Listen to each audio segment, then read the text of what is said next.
Live from the 409, MCT Credit Union presents the 409 Sports Blitz on 12 News. Good evening, sports fans. Welcome to the 409 Sports Blitz. I am Brandon Roddy. And I'm Nick Canizales. Let's get right to our game of the week.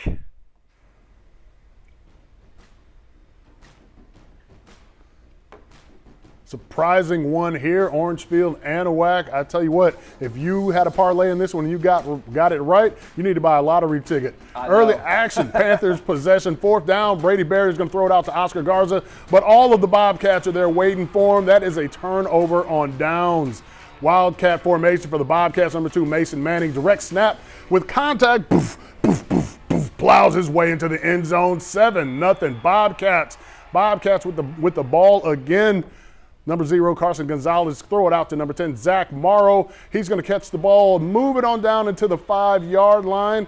That's going to set up Gonzalez. He's going to hand it off to Manning, and he puts the shoulder down. Poof, poof, poof, poof. He runs over everybody. He gets into pay dirt. 14-0 Bobcats.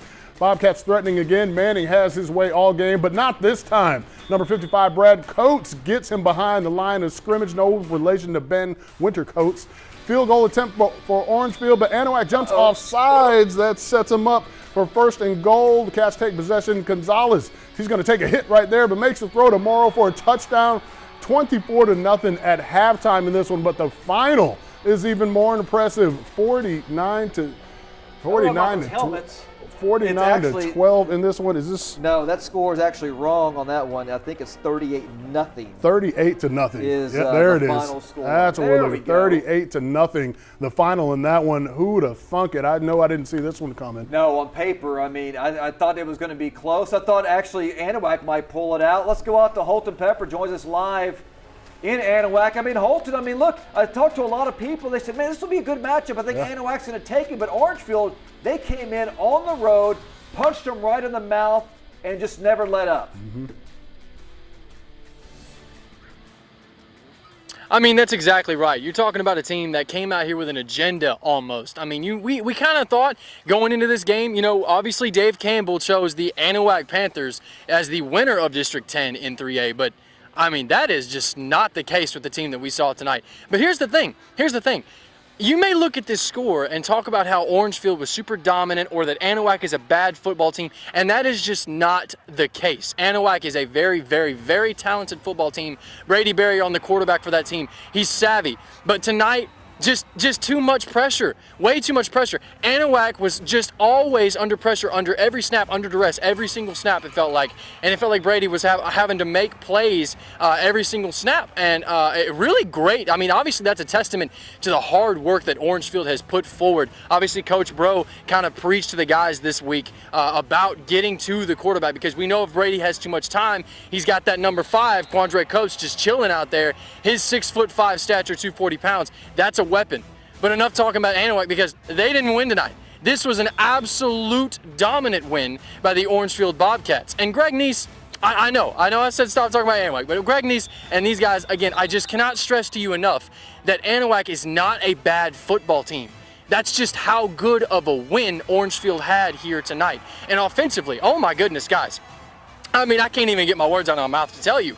But you had guys like Carson Gonzalez, who's a sophomore, by the way, and he goes out here, the quarterback, and commands the offense to his scheme and helps him and Coach Bro go back and forth. It's beautiful to watch. He rolls around in the pocket, has an idea of where he wants to go with the football. But here's the kicker. Even if he doesn't want to throw the football, he can hand it off. Hand it off up the middle to a guy named Mason Manning. This guy is just an electrifying offensive player on that side of the football. He can see the openings before they open up. The offensive line does a great job with giving him lanes to run into, but he's already witnessing what's going to happen before the play even had. He is the kind of guy that's thinking 3 steps ahead, and that is exactly the kind of team that we saw here tonight. Orangefield, Bo, Coach Bro, they just have a lot of tenacity on this field. And then, of course, you talk about the wide receiver room as well. Lots of different weapons, but Zach Morrow was all over the field. And you saw right there at the last play, over the middle of the field, over the middle of the end zone, it was kind of a scramble kind of a play, but you saw it was kind of a dig route over the middle of the field. And Moreau was just able to get away, even with Carson Gonzalez taking the hit in the hip, throwing it back across body over the midfield, and it was a contested catch. He wasn't wide open, and he still came down with it. I mean, I know I sound like I am just praising this team, because I am. Because Orangefield came out here with an attitude to say, hey, look, we know you guys were picked first in the district. We know you were supposed to do great things this year, but not tonight. Tonight's going to be our night, and we're going to go home, and we're going to travel, well, to go back to Orange, it's probably about an hour and a half to go back an hour and a half with a smile on their face. Gentlemen? Hey, I mean, you could have said it any better. Of course, we've always said before, you can take care of business at home. You have to steal a game or two on the road. They didn't steal this one, like you said. Yeah. But they came in, took it, and now they're rocking and rolling, 2-0 in district play. Holton Pepper, we'll see you back in just a bit. Huge win right there. Oh, yeah. Let's head over to District 12 3A Division II, where the Kountze Lions are well rested after a bye last week. Yeah, you know, they lost that 14-7 heartbreaker a couple weeks ago to the Buna Cougars. That was on the road. Tonight, the Lions played host to a Trinity team that lost 53-6 to Woodville a week ago. Ooh. Trinity quarterback Trent Maxey finds Devin Alfaro at the 1 yard line right there. He says, yeah, catch, it's in. And then the next play, Maxey keeps it, runs in for the touchdown. Trinity, 7-0. Kountze got the ball. 4th and 1. Camden Johnson. Bust loose. Holy smokes. Yeah, wow, look at the they speed. had him. He just said, nope, I'm going to break free to the house. Touchdown. How about those Kountze Lions? Then, Kel Carr. You're going to see here just a bit. Look, they're still fired up there. The gloves. That's Camden Johnson again. And look at that. They just can't get anything going on, so they're back to punt. Well, not this one here. So that's Carr getting hit in the backfield. Camden Johnson on the punt. Guess what? It's a house call right into your living room. Hunter Kunk breaks the backfield. Look at that. That's a touchdown. You're going to see Hunter Kunk right here breaking in for in the backfield for a huge tackle for Trinity. But guess what, though? These Kountze Lions, they roll and roll big tonight. 49-12, your final on this one. So that's a good win for those Kountze Lions. Oh, big wins early on. The Lufkin Panthers roll into Week 6 on a 4-game win streak. Yeah, Westbrook Bruins, though, trying to start the season 3-2 for the first time in 3 years since 2021. Yeah, so who's going to come out on top in this one, Brandon? Well, let's find out. The Panthers coming to this one 4-1 on the season and 1-0 in district play. The Bruins are 2-2 on the year, and this is their district opener. Yeah. But I'll tell you what, man, the Bruins just had way too many missteps early on. It's hard to come back from that. A home of Des Bryant. Second play of the game right here. The snap is just a bit outside. Number 30, Henry Wells for Lufkin, is going to recover the football later on in the quarter. Lufkin backed up, but it's no problem. Gavin Phillips is going to send some air mail to Nico Randall, who hauls it in and runs right into your living room, outrunning everyone all the way to the house. That makes it 7-0 Panthers, something to get excited about. Looking like Nico Collins out there. Gone out there. Second quarter, some trickeration by Lufkin. Phillips is going to toss it to Keandre Hooper. Reverse! He's going to slow down, get behind some blocking, pick up some blocks. Got blown up. You got to pay attention out there. Picks up some good yards on the play, makes a man miss. This sets up Titan Williams, who just runs angry. Poof, poof, poof, out of the way. Poof, is that Derrick Henry? It might as well be. He gets inside the 10-yard line. Next play, the speed option. Big fan of that. Phillips pitches it out to Hooper at the last second, just gets it off. Another Panther touchdown. They would go for the 2-point conversion and get it. 15-0 Panthers at the half. The final in this one, though, they run away with it 29-3 over Westbrook. Let's drop down to some 6-man, where Legacy Christian picked up their first win of the season over Lutheran last week. This is my favorite part of the show, 6-man football. Warriors offense. Hey, they finally got the ball rolling there, putting up 63 points. Let's go out to Warrior Field here. It was a nice night on Highway 105 Beautiful in night Beaumont. for football. If you have never seen 6-man football, you're in for a treat. Lots of scoring all the time. Burkeville getting the party started. Brandon Lewis punches it in from a yard out. 7-0 Mustangs. Back come the Warriors, though. C.J. Linscomb, the quick out. Oh. Look at that. Look at the blocking, though, on the wide receiver. Turns on the speed. Turns up the juice. He's gone. 30 yards for the touchdown. We're tied up. Burkeville answers, though. Caleb Adams, back to pass all day. Grabs a Subway sandwich. Anybody going to block him? Finds a wide open Garrett Trammell. Mustangs retake the lead. So how would Legacy Christian respond? Well, Lipscomb. Well, he's got all day in the pocket. Steps up. The Yeah, right over the middle. Josiah Jones for the touchdown. And then after a big defensive stop, the Warriors, they go back to work on offense. Grayson Waldrum, pump fakes, finds Jaden Rosado on the crossing route. Nice pass and catch. 20-12 at that point. Let's go to the big board. We don't have a final score for that. No. It was 20-12. If somebody's got a final score, call us, text us. That way we can have it at the end of the night. Yeah, busy night in football in Southeast Texas, though. Lots going on. Oh my gosh, a lot of going. Let's go to the scoreboard here because the big one. Oh wow. Number 1 PNG on the road against number 9 Huntsville. Huntsville had a chance to go to overtime. The kicker missed a 41-yard field goal, hit the left upright. With 5 seconds left, so PNG survived for the second straight week. 24-21 their final. They go to 2-0 in district play. Sometimes it's just in the cards for you. And you saw Nederland, they also won as well. Kirbyville, Cold Spring, Oakhurst, they're down right now, 36-12.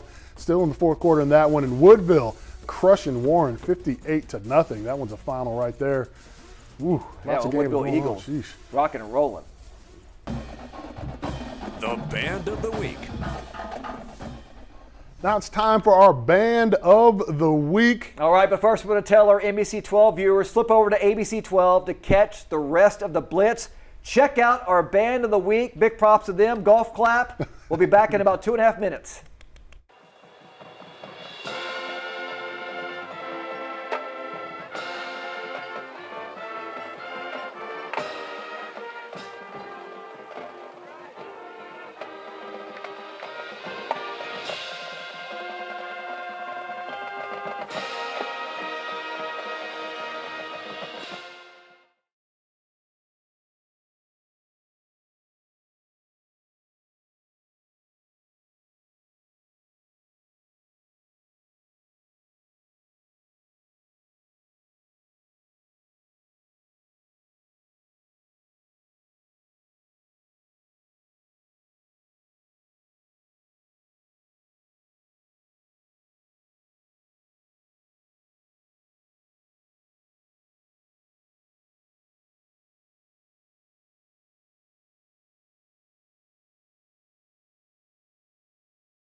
Welcome back to the 409 Sports Blitz. It looks like Corbin's Vidor Pirates always making it to the show. That's our producer. Of course, they're always Vidor there. Hey, listen, we all know the Britt City Cardinals. They've been playing really good football all season long. And look, my thing is, I know they're good. I wanted to see how they fared when they got in district play, though. Yeah, they took care of Lumberton, though, last week, 28-7. Look, could Vidor, though, bounce back? They had a tough 4-point loss to LCM last week. Vidor in the slot T, Skylar Stankovic, fooled everyone. By the time somebody even spots him, yeah, he's already downfield. Touchdown, Vidor, the Pirates. Well, they would miss the extra point, so it's 6-0. Britt City, though, they would respond immediately. Wow. Kick returner, Abraham Mongia, looking like Cowboys All-Pro. Devontae Turpin taking it, house call, 7-6 cards. Then my guy, this is Hutch Bearden. He's my MVP. Yeah. Look at this. Rolls out, finds Austin Bellinger. Look at the Oh, jump. wow. They And both got triple mossed coverage. on that.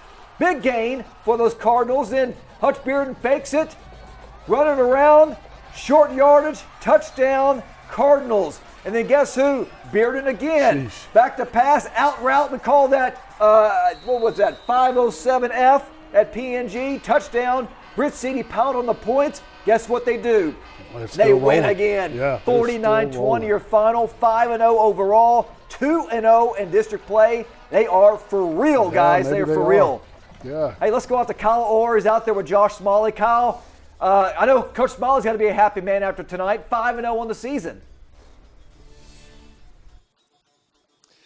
Hey, look, guys, I can barely hear you because my ears are still ringing from how loud this crowd was. And I'm going to let one of the reasons for how loud they were, head coach Josh Smalley talked about why they won tonight. So, I mean, it's just, it's a 5-0 start to the season. So, I mean, how surprised are you to have such a dominant start so far?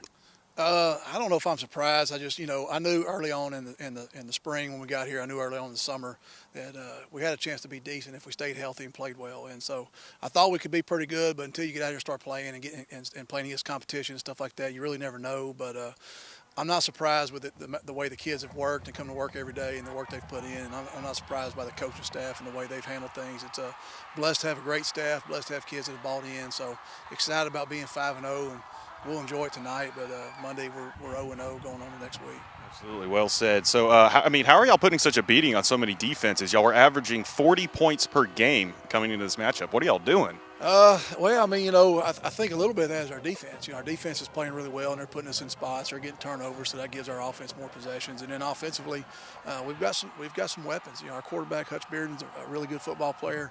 Action Summerall, our running back's really good, and we got some 4 guys out wide between Mungie and Merrick and then Bellinger and Ford that, you get them guys the football and you get them in space, they can create problems. And then offensive lines played well. So it starts with coaching, and then the kids take the coaching and go to the field and execute.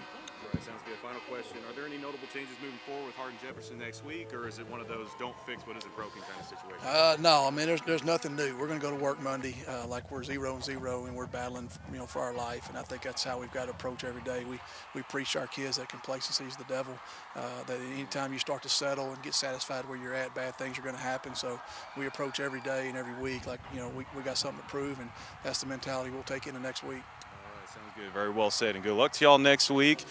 Good. Have fun with that and celebrating that undefeated streak. We're going to enjoy tonight, and we'll be back to work tomorrow. Sounds good. Thank you, Coach. Appreciate you. All right, I'm going to send it back to y'all on the desk. Live in Bridge City, Kyle Orr, 409 Sports. Good stuff right there, man. Yeah. Josh Smalley knows what he's talking about out there. Hey, man. and they are for real. You do not want to face them right now. They're smoking hot. Mm-hmm. And the West Hardin Oilers opened up their district play last week with a win over Hull-Daisetta, 40-14. Yeah, tonight paid a visit to the Evadale Rebels, who are off to their best start since the 2021 season. Well, it was also homecoming out at Evadale. Congratulations to Shelby Mallett being crowned homecoming queen. Congratulations. Yeah, well did right That there. is awesome stuff right there. Rebels with the ball started off. Braden Carroll going to find Tim. Well, he's going to do his best Tim Tebow impression. He jumped past to Gavin Maxfield. He says, "I'll take it from here." He turns on the jets. He goes around the outside like the front door is locked all the way to the house. 7-0 Evadale. On the ensuing kickoff, it's never good when you hear those words.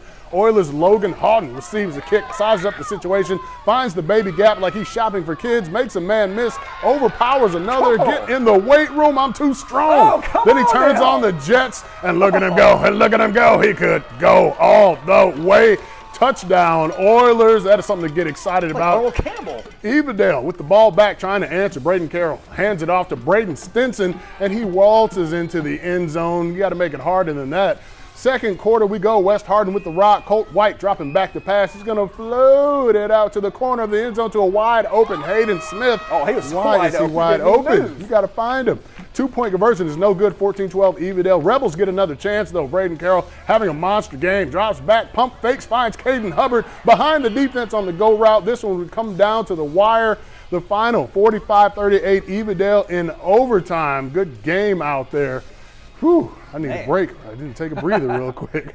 Let's head over to District 10 4A Division 1, where the Harden-Jefferson Hawks are off to their best start in 4 years. Yeah, HJ, I'm telling you what, man, they had a big win last week. Could they keep it up this week?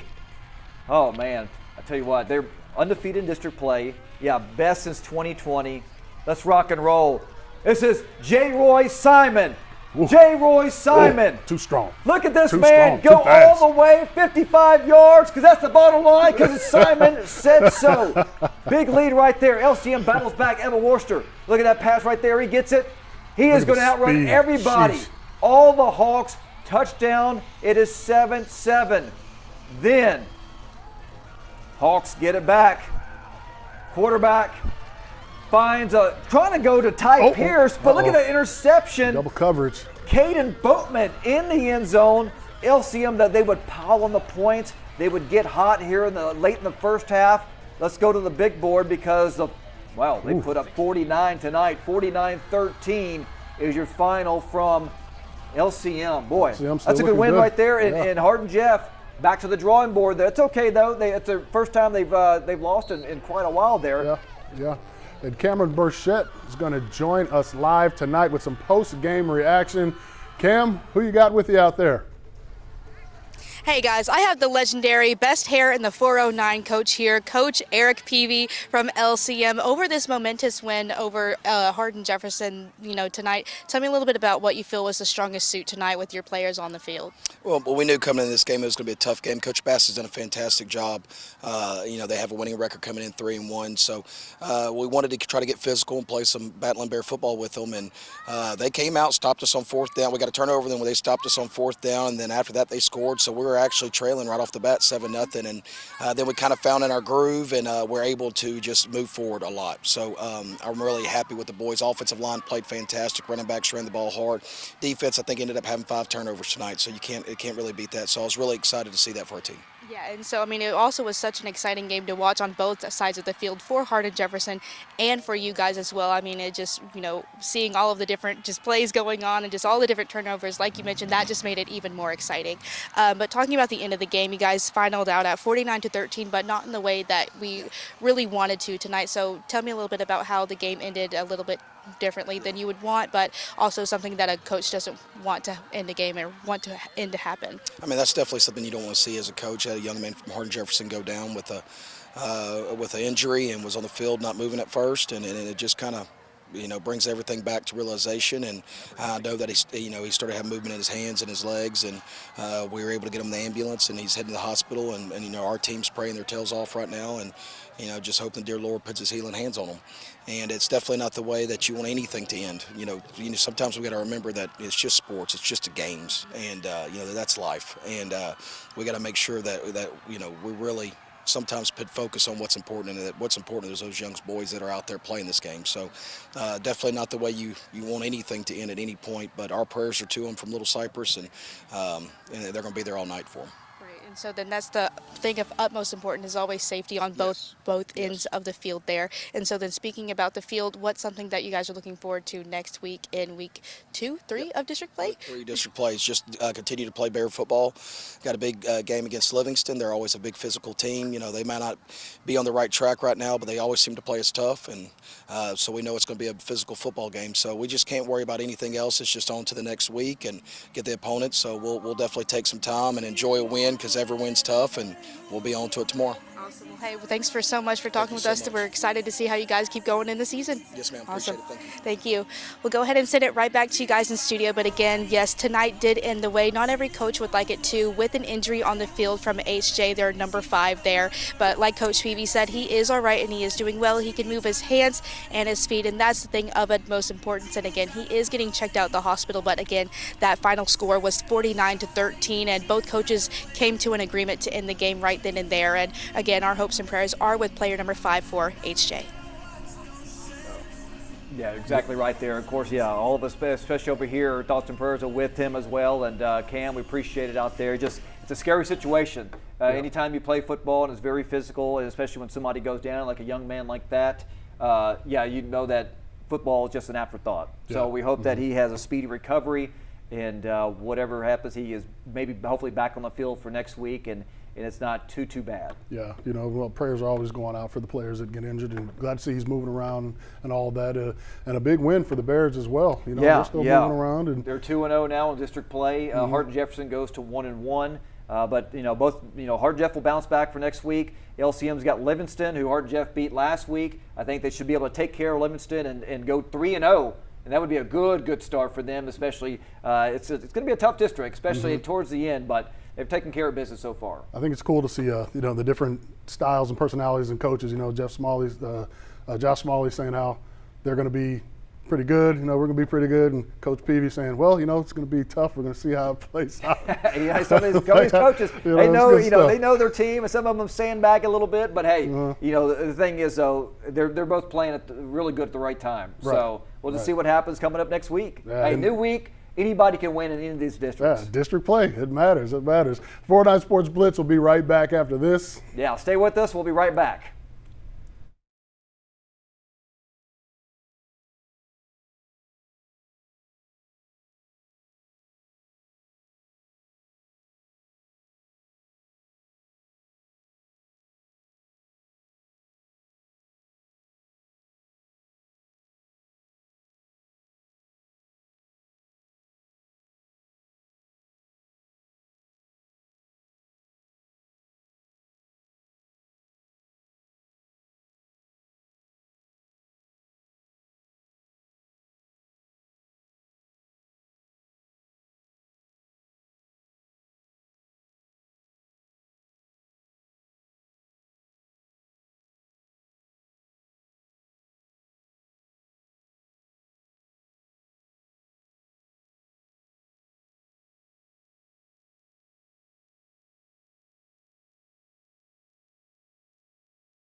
We want to give you a score update early. We talked about Legacy Christian. So LaDonna Davis, our big viewer there, got us a score here. Burkeville wins. They knock off Legacy Christian 58-53. So high-scoring affair. Yeah. Always great six-man football. I'm telling you, if your team's got a bye week, go over there and go check them out because it is absolutely awesome. But 58-53, Burkeville Mustangs, big winners tonight. It's like arena football scores. Yeah, they are. It pretty much is arena football. Yeah. Oh, man. After getting off to a 1-2 start, Sabine passes won 2 in a row. Yeah, how about those Sharks? So they took a big bite out of Houston Kip and then Coleman-Hill. Could they keep it rolling tonight against Hull-Daisetta? Of course, on the flip side, Hull-Daisetta looking for their first win, trying to avoid going 0-6. Yikes. Sharks on offense, Kel Kyle. All day in the pocket, slings. Look at that. What a catch by Jalen Aiken, no relation to Clay. He gets mossed, those DBs, kept on running. Sabine pass inside the 5, so Sharks pull out a bag of trips. The end around. Look at that. Aiken walking the dog. It is 7-0 Sharks. Hey, look, they weren't done just yet. Sabine pass, back on offense. DeMarcus Brandon, where's he at? Yeah, you're going to see him pop out like Barry Sanders. Yeah. There he is right there, fighting his way in for the touchdown. How about the Sabine pass Sharks? But here comes Hull-Daisetta. Josh Smith on the sneak. Bobcats actually led 15-14 at the break, but Sabine pass. They put together a solid second half. They improved to 3-0 and roll tonight 35-15. Good one right there. Some Thursday night football yesterday. East Chambers visited Hardin. Yeah, 3A Division I District 10 matchup. Turned out to be a lot closer than expected for a lot of people there. I was definitely one of them. The Hardin Hornets were 4-1 coming into this game, 0-1 in district play. The Chambers Battling Bears, though, they were 3-1 and 1-0 in district coming into this matchup. Early on, Hornets threatening. And that's, she just get close. You don't just get close, you just get the quarterback to punch it in. No tush push here, not necessary. Hornets, though, they line up to kick the extra point. And the East Chambers Buccaneers, not the Battling Bears. When you talk about the they like to kick the extra point, but they feel the pressure. Riley Kabuga, he's going to find Trevor Jones with a nice catch. That. The 2-point conversion is drill. Good. LCM ball, though, and they're going to opt for the trickeration. There it is, the reverse. Jarrell Smith takes the rock, makes a few men miss, and steps into the end zone. Just carries everybody with him. That's a touchdown right there. Well done. Hornets looking to score the ball again. They get the rock back. They're going to hand it out to Trevor Jones, and he's just going to bully his way to the end zone. Poof, poof, poof, poof, poof. That's how you get in. That's a touchdown for Hardin. It would not be enough, though. LCM gets the W right here. They win it 28. East Chambers. Yeah. East Hey, Chambers. they both look the same. Yeah, the Buccaneers. I keep calling them the Bears. I just got done talking to Peavy. That's probably why. We got the Bears on my mind. And it's already been a wild night of high school football. All right, I know it has been. Let's take a look at some more scores from around Southeast Texas. Port Arthur Memorial on the road in Galveston. Boy, they took a beating tonight, 41-10 your final. Jeez, Deweyville and Coleman-Hill, 56-6 final in that one. Deweyville putting in some work. Some more scores. Liberty, how about that on the road in Livingston, 28-22, and a good one out there. Yeah, looks like Newton getting back on track. They defeat New Waverly 56-14. Yeah, it is. Newton Eagles, I mean, they've been good for so long. They got to get it going there. They're just too good of a team to not win. The Hit of the Week, brought to you by First Security Bank. Now it's time for our Hit of the Week, coming to you from our Game of the Week, actually. We're going to check this one out here. Like a little WWE action. So pick him up and put him down. Orangefield number 17, Jose Lacia. Picked up and slammed by Anahuac's number 27, Tyler Kelly. That's how you know you've been in the weight room, working on some squats. You pick him up and you put him down. Send a message right there. Hey. We'll be back after this. You're not lying. Look at that. Look like old Arn Anderson, little brain buster. Hey, wait a minute, man. Arn Anderson.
Welcome back to the 409 Sports Blitz. Yes, here we go. Game of the week, Orangefield, Anahuac. Of course, on paper, it looked like Anahuac would probably, win. A lot of people picked Anahuac to win. A lot of people did. Orangefield said, you know what? Hey, go ahead. That's fine. We'll be the underdogs because we'll go on the road. And they balled out big time. Yeah. I mean, they started scoring. Defense played well all three phases of the game, and that's what happens. If you win in all three phases, about 95% of the time, you're going to win. Right. And that's just an incredible job. The Bobcats took care of business tonight, 38-0, in a massive statement. And like you and I talked before, anybody can win at home. It's trying to win on the road is so difficult. It doesn't matter if it's middle school, high school, college, pros, it's so difficult winning on the road. Especially emphatically like this. You just shut a team out and put up the points like you want to. And, Holton actually had a good point earlier. I don't know if this was early in the 6 o'clock show or if he said this earlier in an interview. But he said Greg Neese, this is his 6th year, and he has never defeated Orangefield in that time. That's a crazy fact. Yeah, that's a crazy nuts fact. To think about it. Do we have Holton Pepper? Let's go out to Holton Pepper. There he is. And you mentioned earlier, like Dave Campbell's football, they picked Anahuac to win district play. But again, you just never know how things shake out when the season starts. And I tell you what, Orangefield came in with an emphatic win with an exclamation point, about 10 exclamation points. Oh, absolutely, and exactly what Brandon was talking about. I mean, I kind of forgot about that for a minute. I didn't mention that at the top, and he still hasn't, talking about Coach Greg Neese, head coach of the Anahuac Panthers, still has not yet defeated the Orangefield Bobcats. And you thought that this would be a great opportunity to do so, because you're talking about an Orangefield Bobcats team is for the first time in 12 years without the now head coach at the Bridge City Cardinals, Josh Smalley, because he was there for 12 years. And now you've got Coach Bro over here with Orangefield. So it's an opportunity at best for Greg Neese to walk in here, especially having this game at home and getting out of here with a win, but that just wasn't the case tonight. And you look at this game, and we kind of talked about it at the top of the hour as well. Again, Anahuac is not a bad team. This team has a lot of really good skill on both sides of the football. Talking about the front seven on the defense and their ability to get after the quarterback, and talk about the offensive ability to move the ball at ease. You got wide receivers and you have a tight end that's 6'5", 205. You know all of this. And, of course, the quarterback, Brady Barrier, is able to make plays with his feet.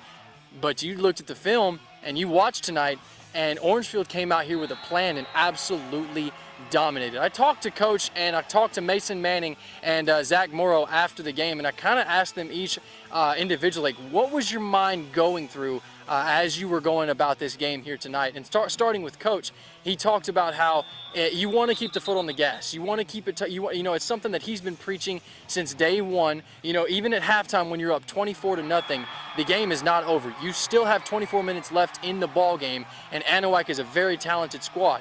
Okay, and he wanted to make sure that these guys really, really took that home and made sure they understood there's still a lot of football. Talk about Mason Manning. I asked him next kind of the same idea. I'm like, what is it like putting a helmet on for you and just seeing the holes open up well before they're ready to go, and you're already hitting the gaps, hitting the A-gap up the middle and shooting through and scoring touchdowns and really kind of commanding wherever the ball's supposed to go. And he was like, I'm not really thinking, because it's a great game by our offensive line and a great game by our coaches. They help us and they prepare us all week long to get us to this point. And then Zach Morrow, we talked about him at the top of the hour as well, about how he was able to find himself open in the middle of the end zone on that last play you saw, where Carson Gonzalez was taking the hit in the hip, throwing back over across his body to the middle. And you saw him catch that ball and land in the end zone, and it was a contested catch. And all night it seemed like he was getting the football. I mean, this is a very talented squad, and a very big win for Orangefield. Huge win for Orangefield, gentlemen, tonight, 38-0. Looking forward to whatever Orangefield's got cooking down the road, because it is a talented squad, to say the least. Yeah, you're completely right about that, Holton. And, it makes you wonder if a win like this can fire up a team and put them on a roll to where they can ride that right into the playoffs. It'll be something to look forward to as we move throughout the season. Right. The play of the week, brought to you by 5 Point Credit Union. All right, let's go out to our play of the week, because it was at the Trinity Kountze game is whenever this play happened. Let's take a look at it, because it is Camden Johnson on the punt return, and guess what? A house call.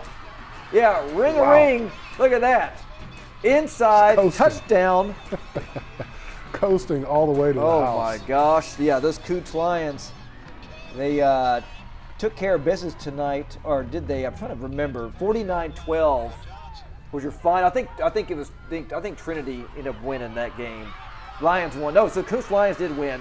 Sorry, but there's been so many scores out here. All over the place, yeah. They're trying to find them. So Kountze Lions winners tonight. Congratulations, Camden Johnson. You are Play of the Week. We'll be right back in just a bit.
Welcome back to the 409 Sports Blitz. Yeah, let's go out and take a look at next week's games here. Big game of the week, Silsbee, Hampshire-Finette. That could be for the district championship unless West Orange Stark has something to say about that. It's going to be a good one to see. Anahuac at East Chambers, Liberty at Lumberton, Splendor at P&G, Barbers Hill, Port Arthur Memorial. A lot of good games. We'll have them all for you next week. Thank you all for joining us. We'll see you.